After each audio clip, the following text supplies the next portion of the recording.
ఇశ్రాయేలీయులు ఐగుప్తు దేశము నుండి బయలుదేరిన 3వ నెలలో వారు బయలుదేరిన నాడే 3వ నెల ఆరంభ దినమందే వారు సీనాయి అరణ్యమునకు వచ్చిరి.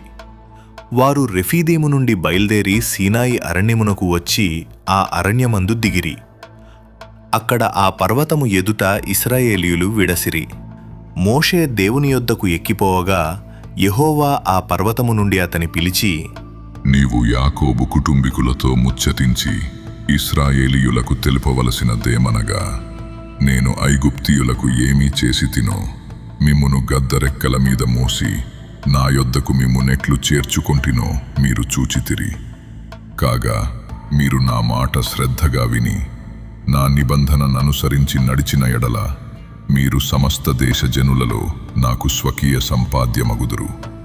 సమస్త భూమియు నాదే గదా. మీరు నాకు యాజక రూపమైన రాజ్యముగాను పరిశుద్ధమైన జనముగాను ఉందురని చెప్పుము. నీవు ఇశ్రాయేలీయులతో పలుకవలసిన మాటలు ఇవే అని చెప్పగా మోషే వచ్చి ప్రజల పెద్దలను పిలిపించి యెహోవా తనకాజ్ఞాపించిన ఆ మాటలన్నీయూ వారి ఎదుట తెలియపరచెను. అందుకు ప్రజలందరూ యెహోవా చెప్పినదంతయు చేసిదము అని ఏకముగా ఉత్తరమిచ్చిరి. అప్పుడు మోషే తిరిగి వెళ్ళి ప్రజల మాటలను యెహోవాకు తెలియచేసెను. యెహోవా మోషేతో, ఇదిగో, నేను నీతో మాటలాడునప్పుడు ప్రజలు విని నిరంతరము నీయందు నమ్మకముంచునట్లు నేను కారు మబ్బులలో నీ యొద్దకు వచ్చెదను అని చెప్పెను. మోషే ప్రజల మాటలను యెహోవాతో చెప్పగా యెహోవా మోషేతో, నీవు ప్రజల యొద్దకు వెళ్ళి నేడును రేపును వారిని పరిశుద్ధపరచుము. వారు తమ బట్టలు ఉదుకుకొని 3వ నాటికి సిద్ధముగా నుండవలెను. 3వ నాడు యెహోవా ప్రజలందరి కన్నుల ఎదుట సీనాయి పర్వతము మీదికి దిగివచ్చును. నీవు చుట్టూ ప్రజలకు మేరను ఏర్పరచి, మీరు ఈ పర్వతము ఎక్కవద్దు, దాని అంచును ముట్టవద్దు, భద్రము సుమి, ఈ పర్వతము ముట్టు, ప్రతివానికి మరణశిక్ష తప్పక విధింపబడవలెను. ఎవడును చేతితో దాని ముట్టకూడదు. ముట్టినవాడు రాళ్లతో కొట్టబడవలెను, లేక పొడవబడవలెను. మనుష్యుడుగాని మృగముగాని బ్రతుకకూడదు. బూరధ్వని చేయునప్పుడు వారు పర్వతము యొద్దకు రావలెను అనెను. అప్పుడు మోషే పర్వతము మీద నుండి ప్రజల యొద్దకు దిగివచ్చి ప్రజలను పరిశుద్ధపరచగా వారు తమ బట్టలను ఉదుకుకొనిరి. అప్పుడతడు, 3వ నాటికి సిద్ధముగా నుండుడి, ఏ పురుషుడు స్త్రీని చేరకూడదు అని చెప్పెను.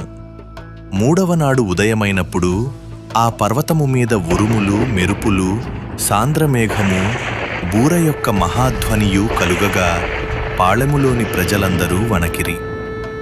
దేవునిని ఎదుర్కొనుటకు మోషే పాలెములో నుండి ప్రజలను అవతలకు రప్పింపగా వారు పర్వతము దిగువను నిలిచిరి.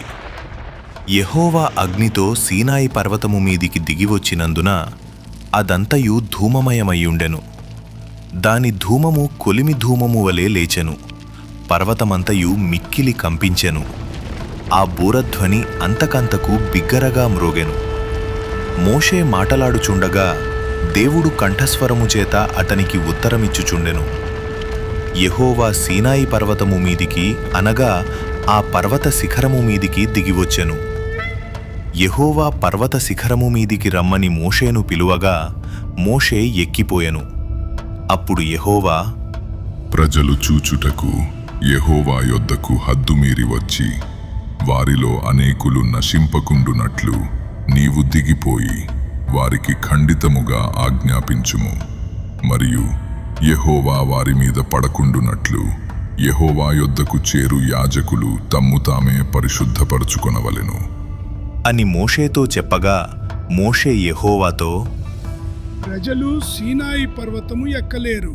నీవు పర్వతమునకు మేరలను ఏర్పరచి దాని పరిశుద్ధపరచవలెనని మాకు ఖండితముగా ఆజ్ఞాపించితివి అనెను. అందుకు యెహోవా, నీవు దిగి వెళ్ళుము.